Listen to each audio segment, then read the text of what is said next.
Are you a lifelong fan of General Hospital? Are you a new fan who wants to know more about the history of the show? Do you enjoy talking about the show with others? Do you find yourself yelling at the TV?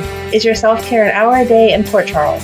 If so, we invite you to join hosts Amanda Kimmel and Shannon Coach at the place where all the hidden conversations take place and secrets are revealed. Meet us at Pier 54, a General Hospital fan podcast. Hello. Hi. Welcome to the General Hospital recap for April 10th through 14th. Yeah. Like, really? It just felt like a long week. That was it? They dragged There really was no end to the nurses' ball? There was no end to the nurses' ball? No end. There was no remembrance. They didn't even show their goodie bags. No. There was no corporate sponsor.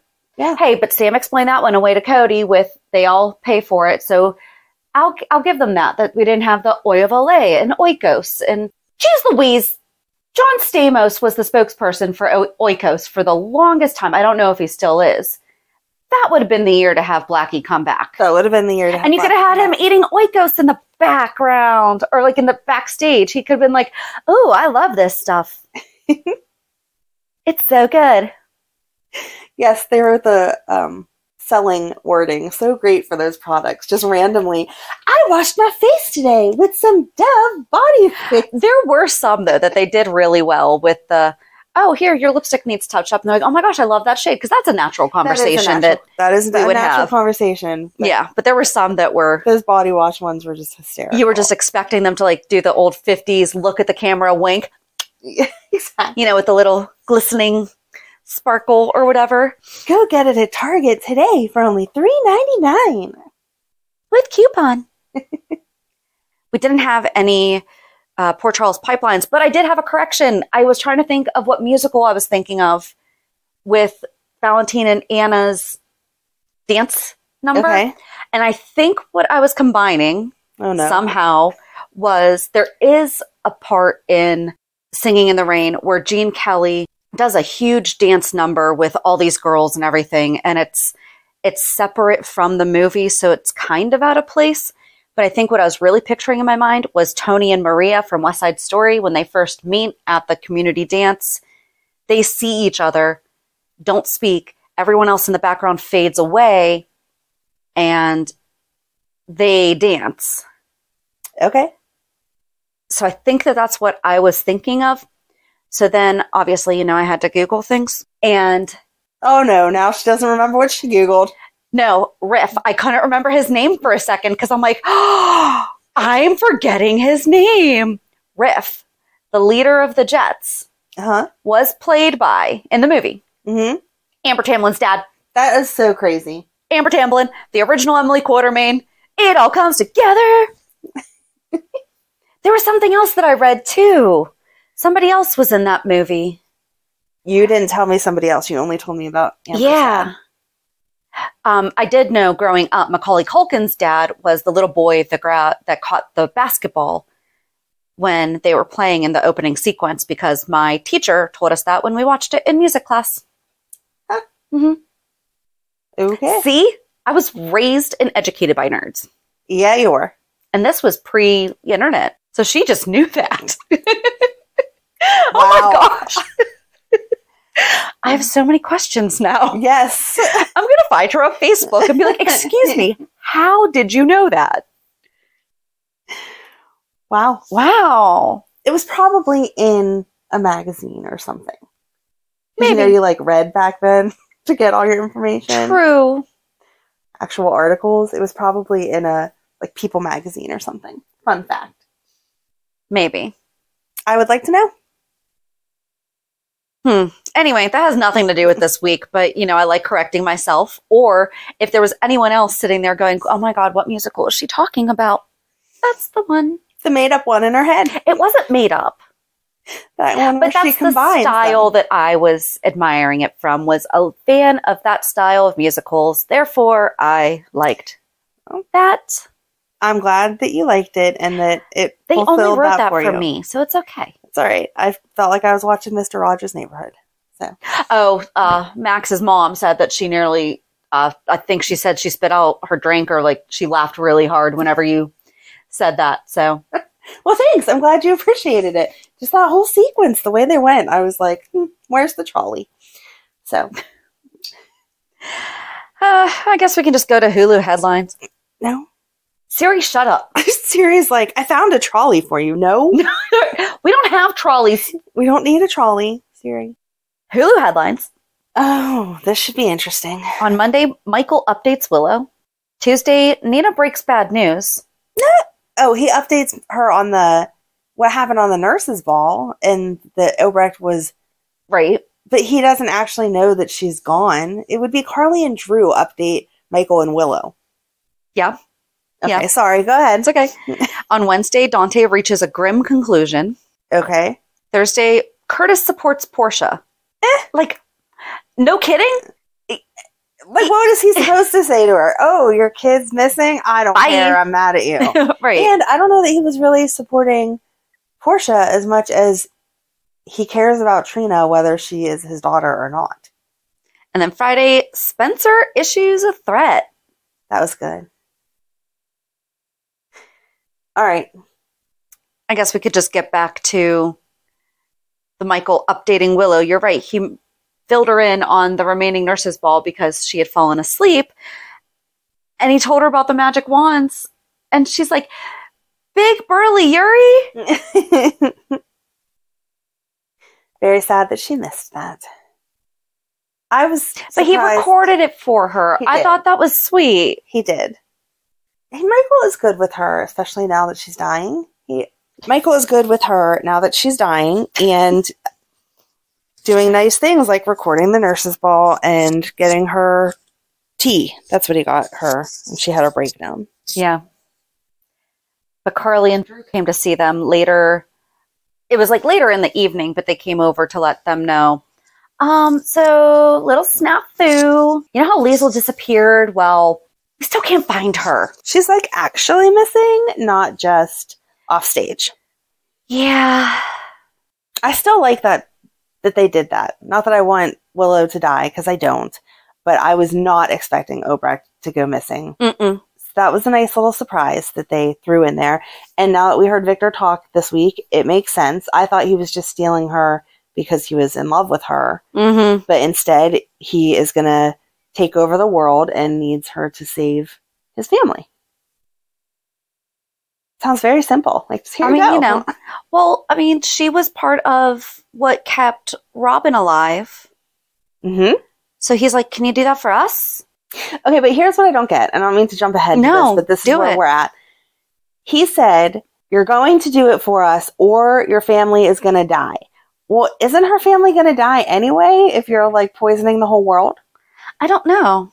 So... Yeah, I mean, I guess maybe he would save everyone.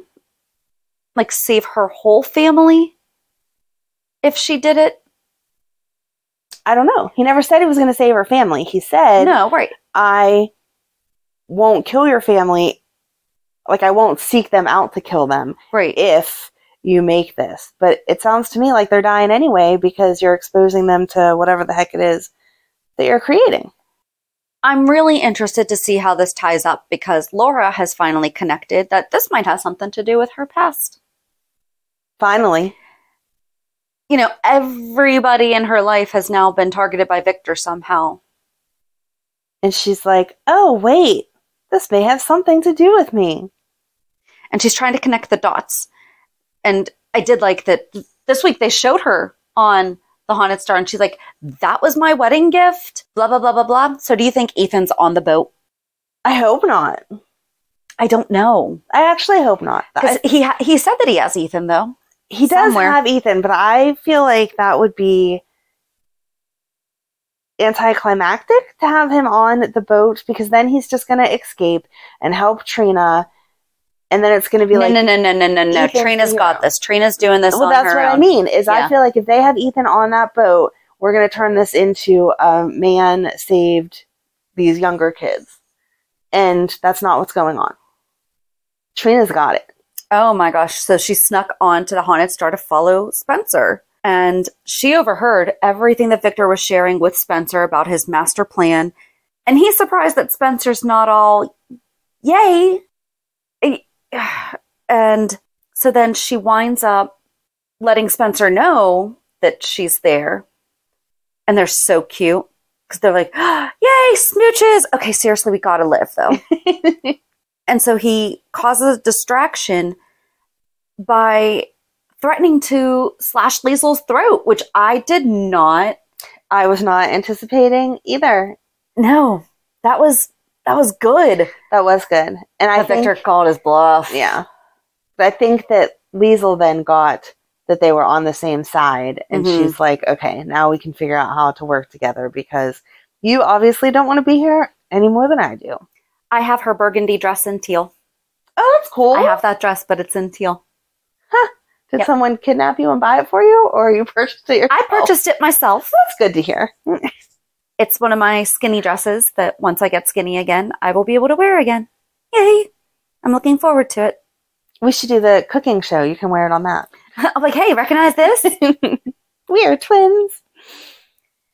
But so then Trina was able to get into the command room and found, I love that she was like, oh, please be what I think you are with picking up the phone. Yes. And then she was able to call her mom. And of course, everyone was standing around at the time. And Laura was trying to remember. So first, she's trying to guide Trina through reading. And she's like, look for like the screen that's going to have the big circle thing on it. And then she said, there'll be coordinates. And Trina's like, what are coordinates? Which, fair enough. If you've never done anything like that, you might not know. Right. However, and Laura said something about it. You'll see a series of numbers. Mm-hmm. She said, number, degree, by number, degree. And I'm like, you don't know to read that. If you don't know what coordinates are, you don't know to say degrees after. That's true. Unless it said that on the screen. Right, and you did. Or if it had the degree symbol to the right, to the top right, maybe. I would assume that it had that symbol, but I also... So I'll give her that, but I was just like, really?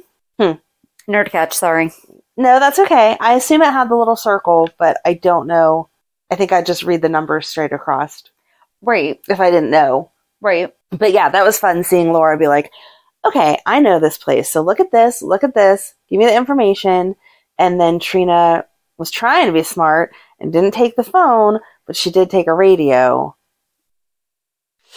They noticed. Curtis literally told you they will notice if you take something. He was like, just leave it there and go hide. I also feel like, though, we've been on the Haunted Star before because we like to have people suddenly sleep over there and or be killed there. There has to be other rooms. That is the room where Kiki died. That is the room where Carly walked in on Sonny and Nina. Yeah. There has to be other rooms. So perhaps she can go find one of those other rooms to hide out in, and they won't think to check them because they're unaware that there's other rooms, apparently. I did think it was funny that Victor noticed that the door was not bolted shut on the outside and blamed the guard. And he's like, don't do that again. Yep. Because Spencer was in the room. Thank goodness. And he played it up perfectly. Like, I was getting a shower. I wasn't even attempting to touch the door. Right. And he's like, can I just have some serious food? How do you hire a chef for that boat? Hey, I'm kidnapping a whole bunch of people. You want to come cook for us? Maybe he has a personal chef. I highly doubt that Victor cooks for himself. He has a personal chef. Oh, he definitely has a personal chef. I just would like to sit in on that interview. Maybe it's like the military where you're part of the military and some of the people in the military are the cooks. So part of his little, what is that called? Crew? Regime, thank you. Like his soldiers or whatever. Yeah. And he has made one of them into the cook. So they're part of his plan because they will also have to know if he wants them poisoned or not. Yeah. Right? Yeah. That would be a good job to have because then whenever they come and bust up the ring, you can be like, I was just the cook. I don't know what you're talking about. I stayed in the kitchen. I was hired to make some food for people on this boat. I thought it was a party. Murder mystery. Yes. There you go. There we go. All right. You're welcome, Mr. Chef. I just gave you an alibi. This week was so boring. I was going to say, look at how spaced out my notes are, and it doesn't even barely goes on to a second page.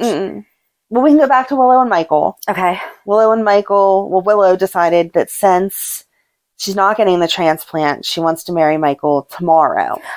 I did like that they showed her breaking down privately because that's what we do. Yes. And that was needed. Mm-hmm.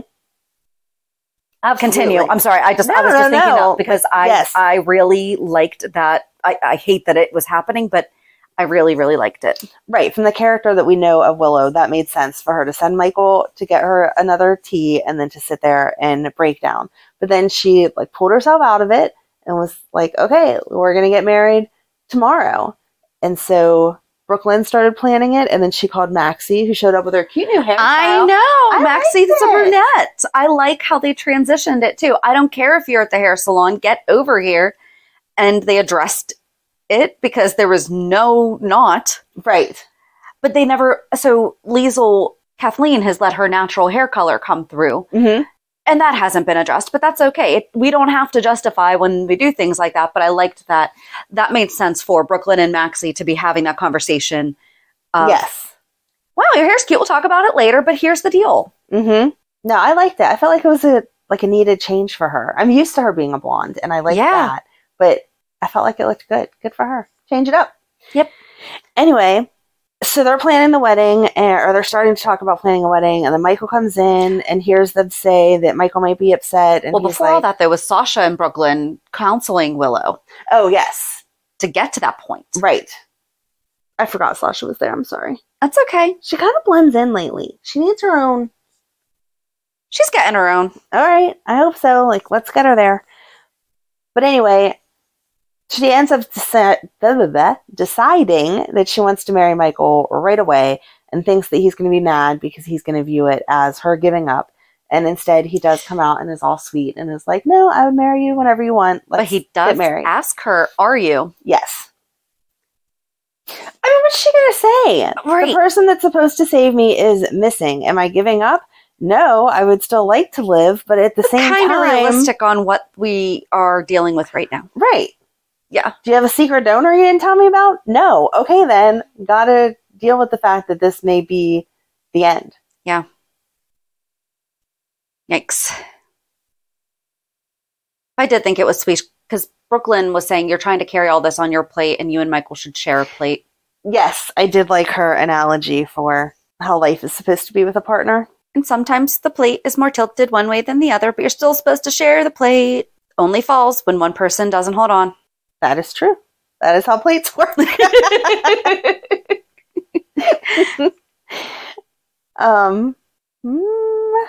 What else happened this week? Gladys went to the PCPD, like, can you take my statement? Can you take my statement? Can you take my statement? So annoying. And Sam's totally onto it finally. She's like, you're quite eager to give this statement. Do you not realize that there is some crazy person kidnapping random people and taking them off onto a boat? They don't care about your statement. The bracelet's back. It'll all work out. And Sam believes Cody. Absolutely. He called her and was like, seriously, I did not do this. Well, again, if you just walk through the process, which she did, is he really going to hide it in his coat pocket? Like, right. No.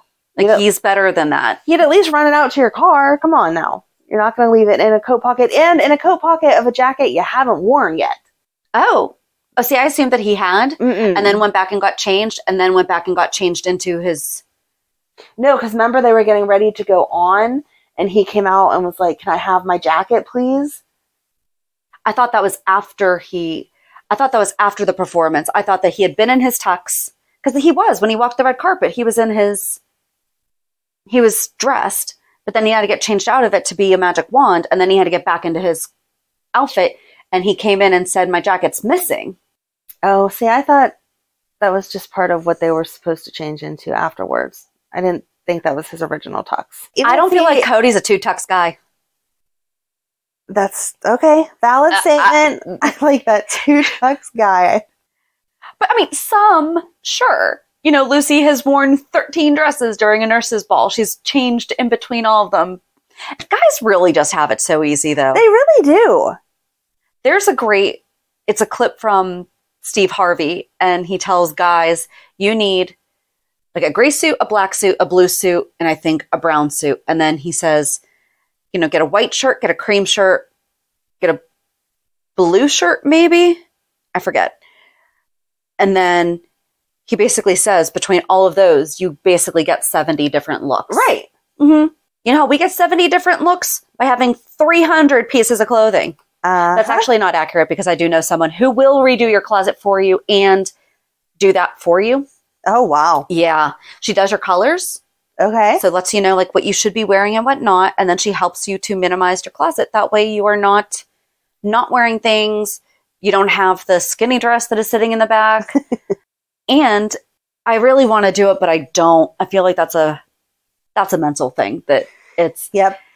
But I love that dress. Like, I don't want to get rid of it, you know? So, but yeah, it's really interesting. Anyway, back to Cody and the tux. I don't feel like Dante believed him either. No, Dante did not believe him. That wasn't okay. They're good friends. He would be honest with Dante, I feel like. And I feel like he knows enough to not trust Gladys.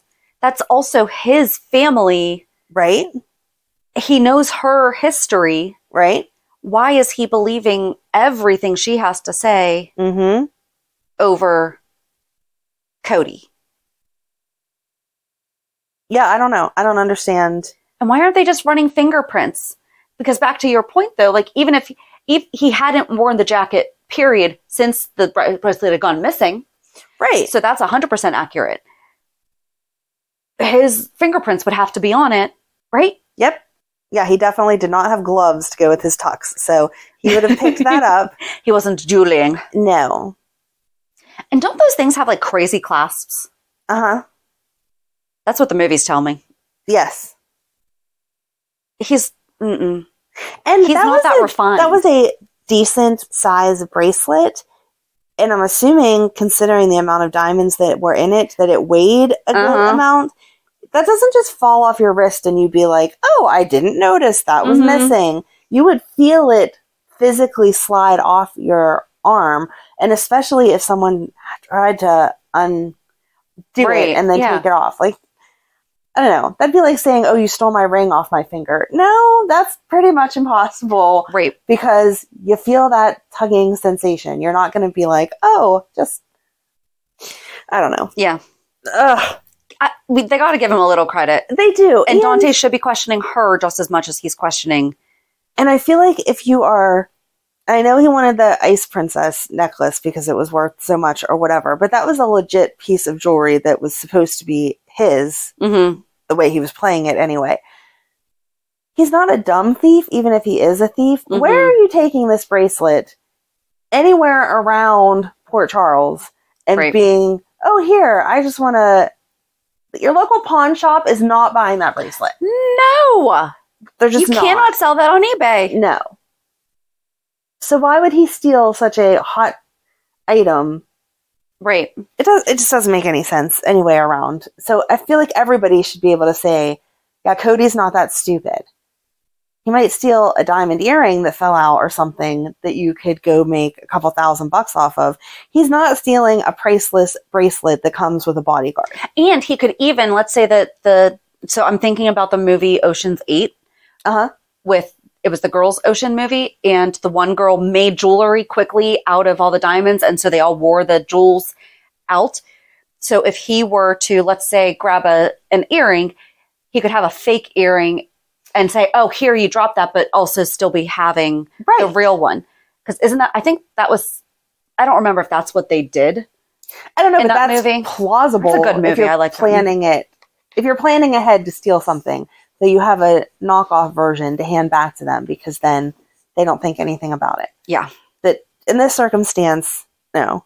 Everybody has to be able to say, Gladys, you're setting him up. There's no way that this happened. I don't know. I don't like when they make everybody around them stupid. And they made Nina dumber this week, too. I'll let you handle this one. Just all the, help me find my Aunt Liesel, help me find my Aunt Liesel. And it's like she lost her in a department store. It's the way that she's saying it. I mean, she's a strong woman. Like, she is a force. Yes, obviously, when things happen, you don't know how you're going to react and everything. But I feel like Nina would be she would be ideas. Swimming out to the Haunted Star to find her. Yeah. Like, that's... Right. This is the woman that not only is my aunt, but she's also the person to save my daughter. Mm-hmm. I'm going to start brainstorming ideas. Even if I need to rent a boat and go out there and try to get her back, I'm going to do something. I'm not just going to whine at a man. Help me. Help me. Yeah. No, she and Carly have kind of been like, all right, so we're putting a hold on this right now, and we can fight after Willow's saved. Okay, cool. Thanks. And I just love Sonny basically casually filling everyone in. Oh, yeah, I knew that Valentin and Anna and Lucy were alive. They were in the ski lodge. They were my safe house. Yep. I know. And everyone's like, what? Wait, what? Mm-hmm. Well, Jordan got into that with Laura. She's like, how am I supposed to share information with you when you haven't been sharing information with me? Mm-hmm. All these people I thought were dead, and you're hanging out with them in Sonny's safe house. Yep. But Laura was right. I couldn't tell you. It would have compromised everything. Right. So, sorry about your luck, Jordan. I will give Sonny... So, Nina did go to Sonny and ask for help, and he was like, do you understand what you're asking? Yes. And she... It's like, mm-hmm. Mm-hmm. Right. When she finally put on her big girl pants and asked the question, that makes sense. Like, it was questionable to ask Sonny for help. When you finally get to the point to ask him, okay. But I feel like that would have, especially where they're together. Yeah. Like, I feel like that would have been her first go-to is, all right, Sonny, listen, I know there's a lot that I don't know about, but I know that you have Spinelli. I know that you have Brick. What can they do in this situation? Mm-hmm. She knows that, at least. Right. No, if someone kidnapped one of my kids, I would go to whoever I know that has the most pull and be like, I need you to do whatever it takes to get them back. I don't need the details, but I need you to do whatever it takes. And that's the end of it. I wouldn't stand next to them for the first half hour going, help me, help me. Right. Mm. I did think it was funny, though, as Jordan was putting everything together and how she kind of said that to Laura and the deputy mayor's death. Yeah. You know, she was like, did you know about that? And I think Laura was like, I didn't know he was going to do that. I knew she was involved and stuff. But then she should have made Jordan feel icky along with her and been like, I knew that she was working for him, but once I found out that they were lovers, I figured she was protected. And then Jordan could have been like, oh, that's so gross, along with the rest of us. Yeah, that's true. Mm-mm. Ooh, he made a little bit of a naughty comment when he and Liesl were talking, and he said something about you can either have it like the easy or the hard way or something. And Liesl was like, hard. And he's like, there was a point in my life where that would have stirred my loins. I think that was my favorite line of the week. That was a very good because line. He was menacingly talking about his loins stirring. Yep. Yep. But then Jordan and Dante, how did they put together that Trina was probably on the Haunted Star? Because Curtis and Portia calls were going. Oh yeah, all the calls were going undelivered. All the messages were going undelivered, and all the calls were going straight to voicemail. Yeah, and they knew that she had been with Spencer the night before. They asked Joss. Yeah. They talked to Joss. That was it. Because I'm like, how? Because they went to go see Portia at the hospital, and Curtis was there. Poor Portia. I mean, you see them coming. Yep. And the look on her face. And all the no-no-nos. I feel like she already had somewhat of an idea, though, because she had gone to Joss's dorm before that and been like, oh, where's Trina? And Joss said, oh, I told her that you were here, so she's not blindsided. And then she never came back. That's not like her to not say anything to Joss about where she's going to be.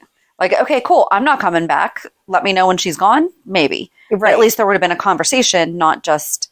Absolutely. Yeah. And Joss did encourage her to stay, though, when she was there visiting. Yes. And then Carly goes and talks to Joss and tells about Liesl and Willow because Joss was getting ready to go over and babysit while they went to the hospital. Although, then... Oh, because earlier in the week, Sonny basically told Joss and Dex, yeah, so I've known about this for a long time. Good. How about you don't let it interfere your job and I will stay out of it? Yep. He said, did your mother know about this? And she was like, yeah.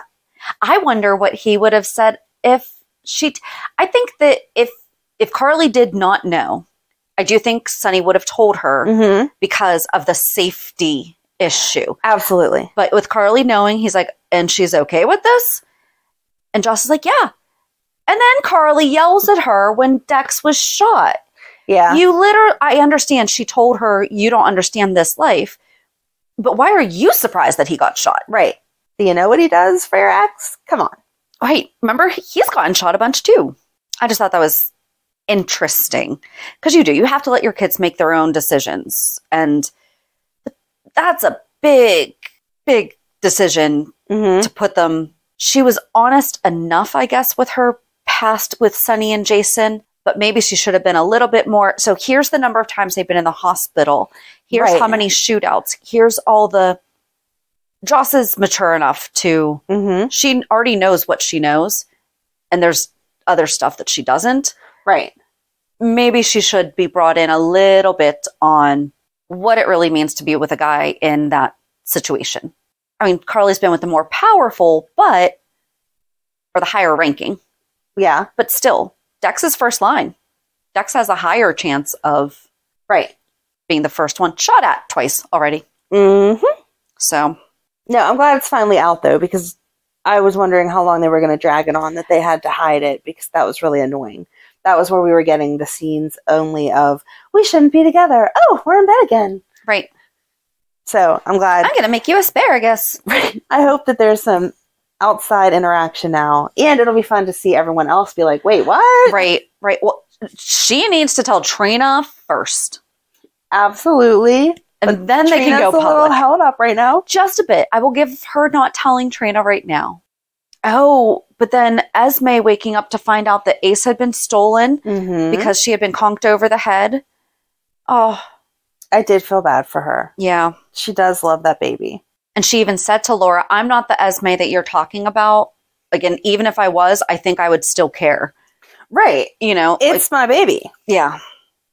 And Laura was trying to comfort her. And she's like, nope, I'm going to work on getting that baby back for you. And Esme's blaming Nicholas. Right. And she's like, no, I don't think this had anything to do with Nicholas or Spencer. This is just Victor because he's evil. Yeah. And then Diane went to check on Robert while Anna was in surgery because they still care about each other, even though they're just, I think we've talked about this. Like Robert and Anna are the soulmates that are like the long life best friends. They're always going to care about each other. They were married for a minute, but that just didn't work. I don't mean like soulmates, but like, obviously, he's going to be pacing the floor whenever it comes to her. Yeah, I feel like there's people that are meant to be in your life forever, but they don't have to be your spouse. And that's what they are. Yeah. They're just besties. Plus, they share a daughter together, so. But she tries to distract him by asking him, okay, so your job is literally to travel the world. Where do you go to relax? And just as he's about to answer her phone rings, and it's Sonny asking her to defend Victor's dude. Yep. And Robert's like, what are you doing? And she's like, I'm getting information that you can't get, because dude ain't going to talk to you. So I'm going to go in there and offer to be his attorney, because it doesn't seem like Victor set him up with anyone, and then get the information that we need. So chillax. Right.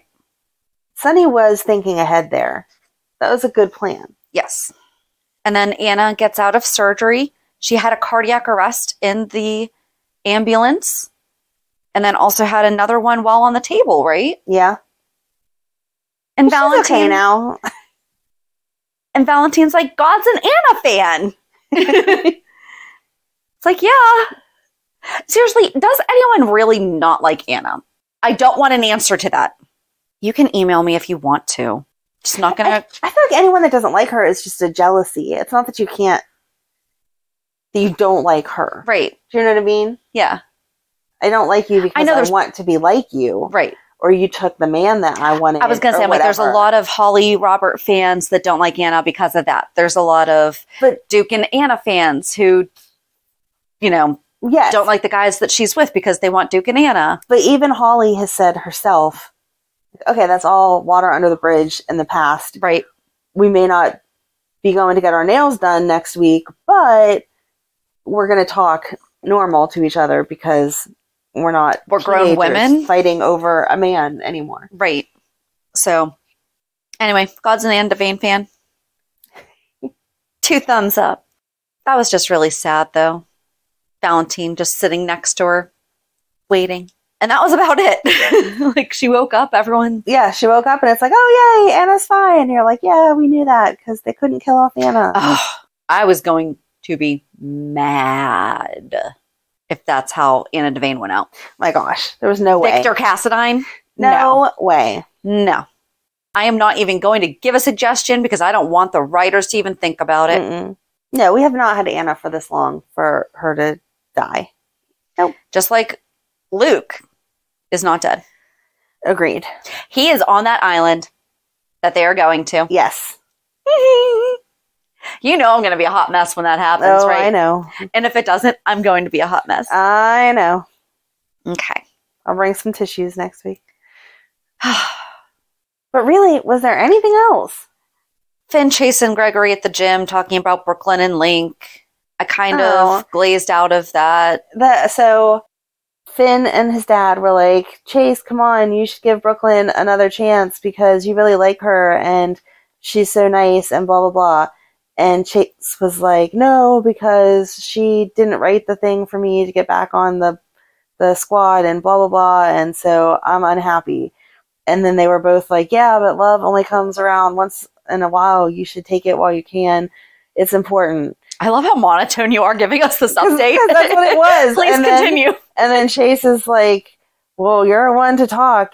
You should be with Alexis. And then Gregory's like, no, different situation. I feel Alexis like we need bad. finger puppets right now. Like we need the little stage and finger puppets. It was so like... No, Dad, you should do the same thing to Alexis. Oh my gosh, you might be right.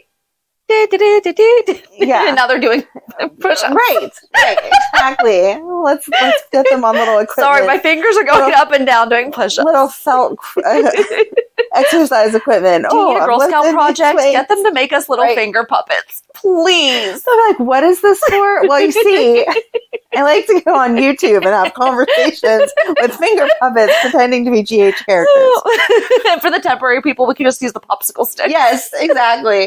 Today's role will be played by blank popsicle stick. I want to do it so badly now. Okay.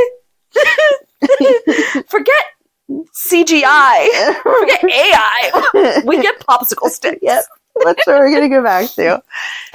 No, I felt like the whole conversation should have been in that tone. Because it was just, no, Dad, yes, this, blah, blah, blah. And then we do see, and I hate whenever they do it because it's already set us up. Like, we know what's going to happen already. And then they throw in that, at the same time, Alexis is talking to Sam and saying, oh no, Gregory will never be my friend again. I messed it up. I'm never going to see him again. I'm so sad, blah, blah, blah. I overstepped. And Sam's like, you overstepping? That's surprising. And Cue then laugh track. Right. And then she goes away. Oh my gosh, we should take clips and add laugh tracks. Yes. That would be funny. That would be funny. Our own voiceovers. And then... Little do they know. Right. 5 seconds later, knock, knock, knock. Come in. Oh, look, it's Gregory. Because we all didn't know that was going to happen. We can use a cotton ball for his hair. Take a little Sharpie out a couple extra gray pieces through it. Oh my gosh. That would all be way more interesting than what that scene was. That's all I have to say. But I did like where Sam and Alexis were talking about, okay, so you're going to give me the information that you can, and I'll give you the information that I can without us necessarily stepping completely out of boundaries. Yep. Oh, man. Okay. Is there anything else? I don't think so. The only thing that we forgot to talk about with the Victor thing was that he actually did say that he would have Spencer killed. Which didn't even make any sense, because Spencer's like, you're not going to kill me. I'm calling your bluff because you need me, because I'm the only adult Cassadine around that can take on this role. And Victor's like, oh, that's okay. I'm just going to raise your brother up that way. The baby is not even a year old yet. He's not even 6 months. 6 months old. And you're going to raise him to be a Cassadine? Do you know how old you are? You are not Helena. You're not going to live to be 375. You don't got time to raise that baby. Right. Oh, yeah. So, yeah. That's that. That's that. And we're actually going to be kind of recapping. So we're only doing the first 30 years this Thursday coming up, because they had write-ups already, and the one for the last 30 years stopped abruptly, and I was not aware of that. So I need a little more time. But we're going to be re-talking about a lot of the stuff. We've already talked about the Ice Princess. We've already talked about a lot of the stuff with Victor Cassadine, but now maybe we will solve it. Now I'm picturing Victor as a cracked popsicle stick, because he's like all old trying to raise this little baby. Anyway. It's like that cartoon. I don't know if you've ever seen it. And it's like, we're going to the store to get our diapers. Because the parent's so old that they have like the baby. Yeah, I've not seen that show. It's not a show, but it's like it was like a meme or something. Yeah. Yeah. That's not nice. He just had Victor all cracked and old. Anyway, okay. Reality check. Reality check. Yeah. I don't really have. I don't know. It was a weeks. The kids were off for spring break, but the older girls still had to work. So Madeline spent a few days at her dad's house, and then she came home, and we just had chillax days. Let's not really stress ourselves about. She was redoing her room. She moved her furniture and stuff. And then yesterday she had a dance comp in Ohio, and they did well, so that was exciting. And she was all happy with that because she likes her dance stuff. But on the flip side of that, I had to take my mom to the doctor, and they said that she needs her pacemaker replaced. Aww. So anyone who believes in prayers, if you could give a couple prayers for my mom that she gets her new pacemaker and makes it through. She's almost 84, so I'm a little freaked out about the idea of her doing surgery. But your mom doesn't seem 84, though. She doesn't seem 84, but as they were running all the tests to see if she could get the pacemaker and where they are with that, they're like, oh, we're finding other little health problems, because my mom ignores everything or likes to self-diagnose. And so something will be wrong, and she's like, oh, no, it's no big deal, blah, blah, blah. And then after the fact, you're like, oh, wait a second, actually, we should have gone to the doctor. We should have done this. And so she has her doctor appointment on Tuesday to go over everything that they found on the testing that they did on Friday when I took her.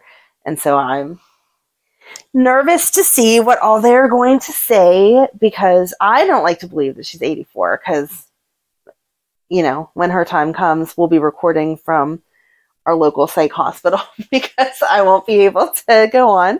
But all good thoughts. So I appreciate any prayers you can give. Tuesday must be a big day. I have a friend having surgery on Tuesday. Oh. Yeah. Well, hopefully the surgery is good too. Yeah. So for me, kind of the same thing. Not a whole lot going on. My daughter had off Monday and Tuesday, so she came to work with me. I went out to dinner with friends on Wednesday night to celebrate one of them turning 51. And kind of just a lot of basic life stuff and work stuff. Well, I guess that's life stuff too. Mm-hmm. Yeah, not a whole lot. Boring is supposed to be good. Yeah. So I'll take it. That's where we're at. Yep. So yeah, join us on Thursday as we recap the first 30 years of General Hospital and the part 1 of the 60-year recap. During all that time that we weren't even born yet. Exactly. Oh, it makes me feel young just to say that. Anyway, have a good week. And we'll meet you at the pier. Bye. Bye. If you enjoyed today's show, we invite you to go to peer54podcast.com to subscribe on your favorite platform. Don't forget to leave us a review. And you can also follow us on many social media channels. Just search for Peer54 Podcast. Also, we are not perfect, so if there is something that we missed or messed up, just let us know by emailing us at peer54podcast@gmail.com.